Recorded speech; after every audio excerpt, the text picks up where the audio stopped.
તો આજથી ગુજરાતના પ્રવાસે છે પ્રધાનમંત્રી નરેન્દ્ર મોદી, પરંતુ આજે સવારથી તેઓ કર્ણાટકની મુલાકાતે અને તેમાં એમણે બેંગલુરુમાં એક સભાને સંબોધન કર્યું. અને આ સભા દરમિયાન પ્રધાનમંત્રી મોદીએ સોમનાથ પ્રવાસને લઈને એક મહત્વપૂર્ણ નિવેદન પણ આપ્યું છે.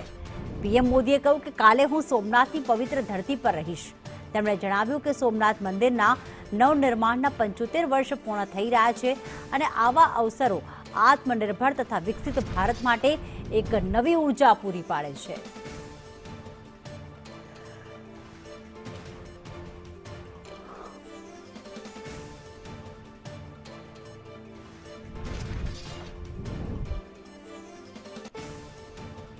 તો બેંગલુરુની સભામાં પ્રધાનમંત્રી નરેન્દ્ર મોદીએ પોતાના સોમનાથ પ્રવાસનો ઉલ્લેખ કર્યો.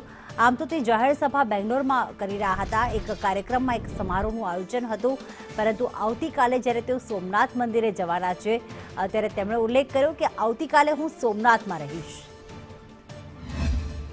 कल सुबह 11 तारीख को मैं गुजरात के सोमनाथ में रहूंगा. वहां सोमनाथ मंदिर के पुनर्निर्माण के 75 वर्षों का उत्सव मनाया जाएगा. आत्मनिर्भर भारत के लिए, विकसित भारत के लिए ऐसे ऐतिहासिक अवसर हमें नई ऊर्जा